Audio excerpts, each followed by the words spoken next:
Tudo na imagem é milagroso. Uma imagem que emana de flores colhidas de um solo completamente árido, no qual só arbustos espinhosos podem crescer. Uma imagem que não se deteriora de nenhuma forma, nem em seu supremo encanto, nem em sua cor cintilante. Deus não fez nada semelhante para nenhuma outra nação.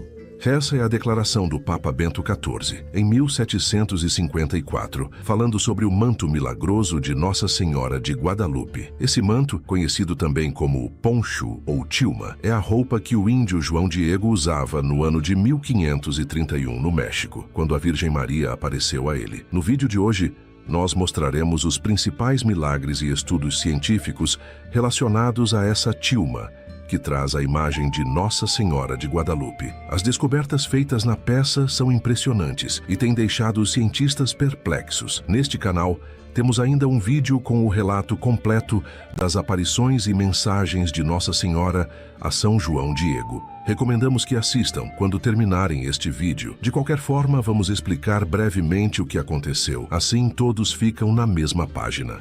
As aparições da Virgem de Guadalupe aconteceram em 1531 no Monte Tepeyac, onde hoje está a cidade do México. Naquela época, os espanhóis recém-chegados à América encontravam dificuldades na evangelização dos povos nativos, entre eles os astecas. Então, a Santíssima Virgem apareceu a um humilde índio asteca, São João Diego, que havia abraçado a fé católica com bastante entusiasmo. Ele era da casta Tlamenes, a mais desprezada entre os astecas, considerada superior apenas aos escravos. A mãe do verdadeiro Deus, como ela mesma se apresentou, fez um pedido ao índio.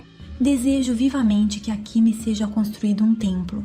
Então João Diego procurou o bispo local, o franciscano João de Zumárraga, para relatar a extraordinária visão que tivera e as palavras que ouvira. O bispo, porém, ouviu o relato com cautela e, desconfiado, expressou o desejo de receber uma prova concreta que confirmasse se aquilo era de fato uma manifestação divina. Sabendo disso, Nossa Senhora apareceu novamente a São João Diego no dia 12 de dezembro de 1531 e pediu que ele fosse ao cume da montanha. Lá, segundo a Senhora do Céu, ele encontraria flores desabrochadas que seriam a surpresa do bispo. Acontece, pessoal, que no mês de dezembro, o cume do Tepeyac era muito frio. Não havia qualquer condição de brotar flores, pois o gelo estragava tudo. Nem erva daninha resistia lá. Mas o índio fez como Nossa Senhora pedira, e no cume do monte encontrou um espetáculo de rosas de castela, muito raras, mesmo em outras épocas do ano. Ele as recolheu em sua tilma, desceu o monte para se encontrar novamente com a Senhora Celestial, e de lá foi ter com o bispo.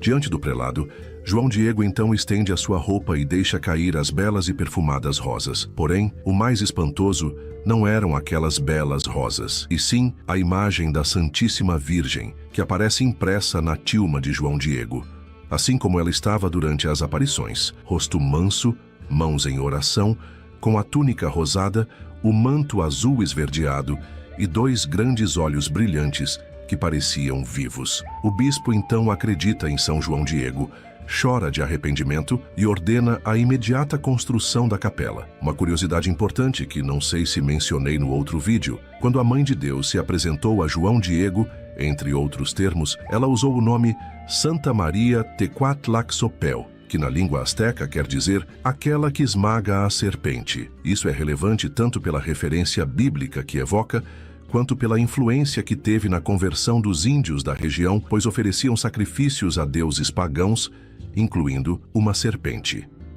Não muito tempo após o surgimento da imagem no manto de São João Diego, um grande milagre aconteceu. Índios participavam de uma procissão em honra a Nossa Senhora e durante a solenidade faziam performances com arcos e flechas. Acidentalmente, uma das flechas escapou na direção errada e acertou um índio no pescoço, perfurando regiões vitais. Os médicos que estavam presentes não conseguiram salvá-lo e ele foi declarado morto. Seu corpo foi colocado no andor dedicado à Virgem de Guadalupe. Foi então que algo incrível aconteceu. A flecha saiu sozinha do pescoço do homem e ele voltou à vida. Restou apenas uma cicatriz no local do ferimento. Ao longo dos anos, muitos milagres surgiam e isso aumentava tanto a devoção quanto a curiosidade sobre Nossa Senhora de Guadalupe, termo com o qual ela se tornou conhecida. O próprio fato da tilma continuar inteira até hoje é cientificamente inexplicável. Isso porque o tecido é bastante rústico e foi produzido com fibras da planta de agave, que geralmente se desintegram num período de 12 a 20 anos. No entanto, o tecido já dura quase 500 anos, sem desbotar, sem desfiar e com a imagem em cores vivas. Em 1666, uma comissão de 7 pintores decidiu examinar o tecido da tilma. Eles concluíram que a peça era completamente inadequada para receber pinturas. De acordo com esses artistas, a imagem de Maria Santíssima foi formada sem a presença de pinceladas, como se tivesse sido aplicada de maneira uniforme, utilizando 4 técnicas distintas: óleo, têmpera, aquarela e afresco. A fixação dessas tintas foi tão duradoura que, diferentemente de outras obras humanas do mesmo período, ou seja, o século XVI, a imagem nunca precisou de restauração e continua sendo, até hoje, um prodígio artístico. Em 1751, Miguel Cabrera, conhecido como o Michelangelo mexicano, juntamente com o renomado pintor José Ibarra e outros 2 especialistas, verificaram que no original da imagem de Guadalupe não havia qualquer traço de pincel ou uso de instrumentos artísticos. Outro fato incrível: a imagem permaneceu sem os vidros de proteção durante os primeiros 120 anos. Ela ficou exposta diretamente a multidões de fiéis, recebendo fuligem e hidrocarbonetos das velas desses fiéis. Somente isso já seria suficiente para destruir o manto. Mas esses mesmos devotos também interagiam com a tilma de outras formas, beijando-a, tocando nela com espadas, etc. Além disso, a tilma ainda enfrentou inundações e os efeitos da umidade salina. Outro fato surpreendente ocorreu em 1791. Durante a limpeza da moldura onde o tecido estava exposto, um vidro contendo água régia, uma mistura de ácido nítrico e clorídrico, foi derramado acidentalmente. Embora o líquido não tenha alcançado a imagem, o tecido apresentou uma grande mancha que, de forma inexplicável, desapareceu ao longo do tempo. A imagem também passou por intervenções ao longo dos anos, como o retoque na lua, que originalmente era branca e foi coberta com prata, além de outras áreas que receberam aplicações de ouro. Contudo, ao longo dos anos, tanto a prata quanto o ouro foram escurecendo e começaram a se desprender, revelando novamente as belas cores originais da imagem. Em 14 de novembro de 1921, um acontecimento ainda mais extraordinário. Um anarquista, disfarçado de fiel devoto, se aproximou do altar-mor da antiga Basílica de Guadalupe e colocou um buquê de flores logo abaixo da sagrada imagem. Por volta das 10h30 da manhã, explodiram as dinamites que estavam escondidas entre as flores. Esta explosão provocou danos nos degraus do altar, que são de mármore, nos castiçais de latão e nesta imagem de Nosso Senhor crucificado, que caiu no chão retorcida. Até as janelas da igreja e de prédios vizinhos quebraram com o impacto da explosão. Porém, o vidro que cobria a imagem da Virgem sequer foi arranhado.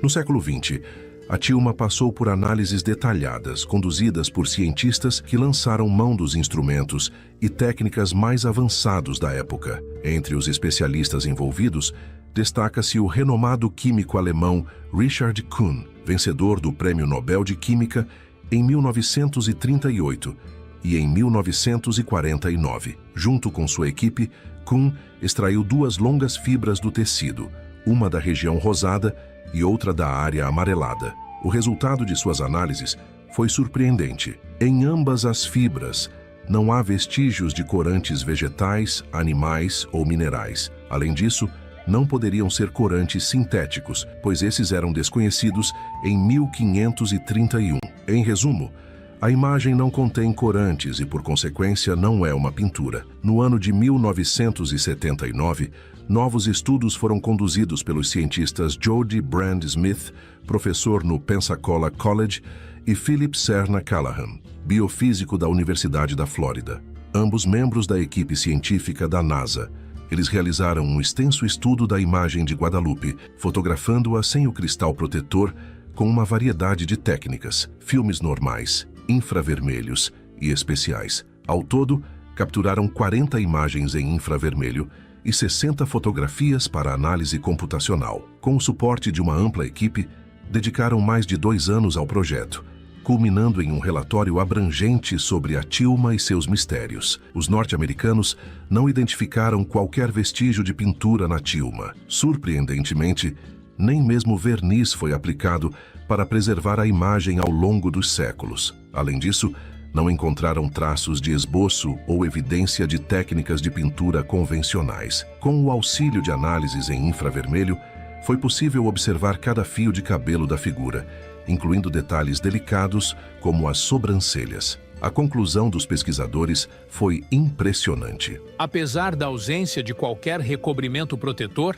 a túnica e o manto são brilhantes e coloridos, como se acabassem de ter sido pintados. O retrato original conserva-se como no dia em que foi feito. Pode-se notar que depois de mais de 450 anos, não existe descoloração nem rachadura da figura original em parte alguma da tilma, que, por não conter emplastro, deveria ter se deteriorado já há centenas de anos. Eles também descobriram que as cores e a luminosidade do rosto, das mãos, da túnica e do manto parecem mudar de acordo com a incidência da luz. Esse fenômeno lembra o efeito de refração observado nas penas de algumas aves ou nas asas de determinadas borboletas. O mais surpreendente é que tal efeito não poderia ter sido alcançado por técnicas humanas, especialmente considerando os recursos disponíveis no século XVI. Agora, o mais impressionante. Fazendo uma análise microscópica do manto, os cientistas perceberam que a imagem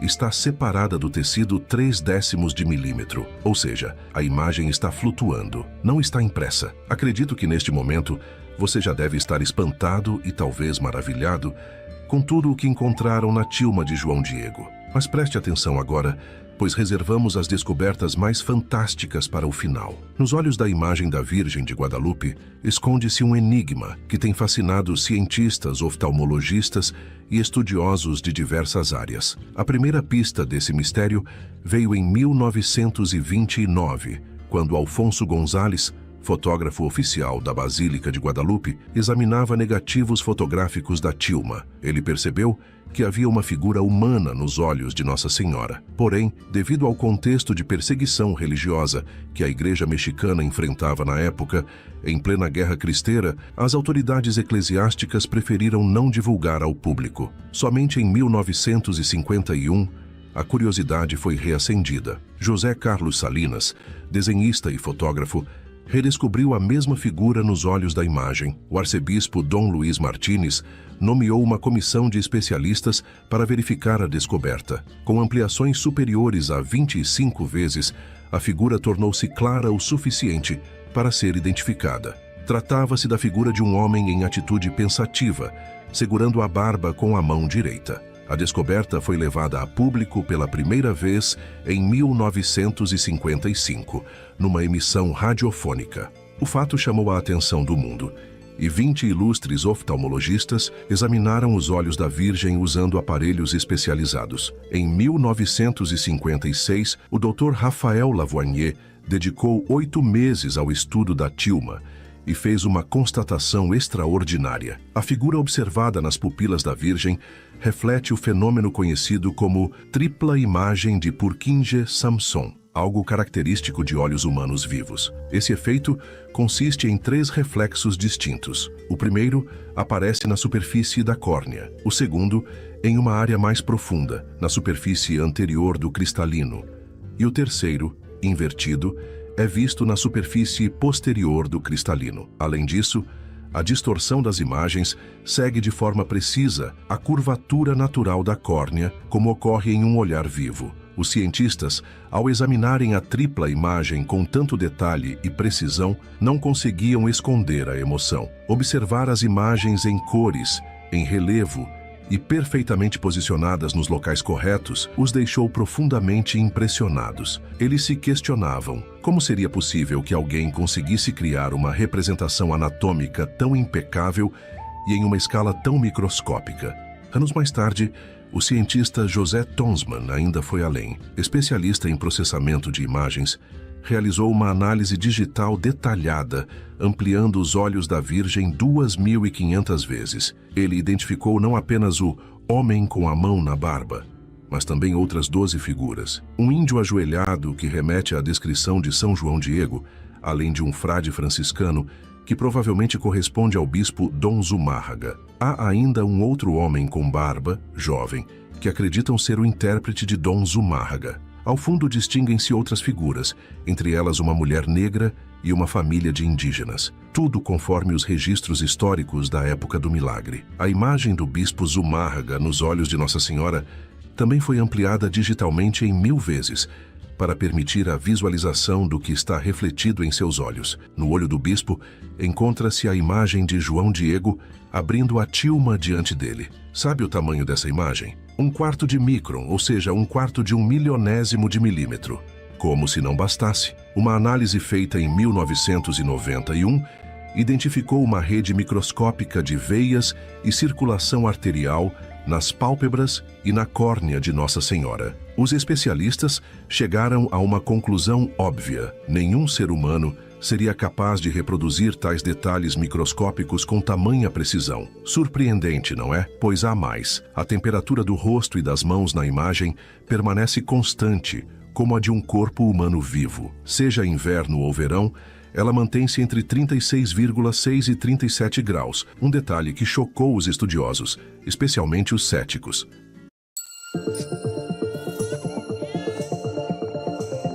Transforme a sua melhor...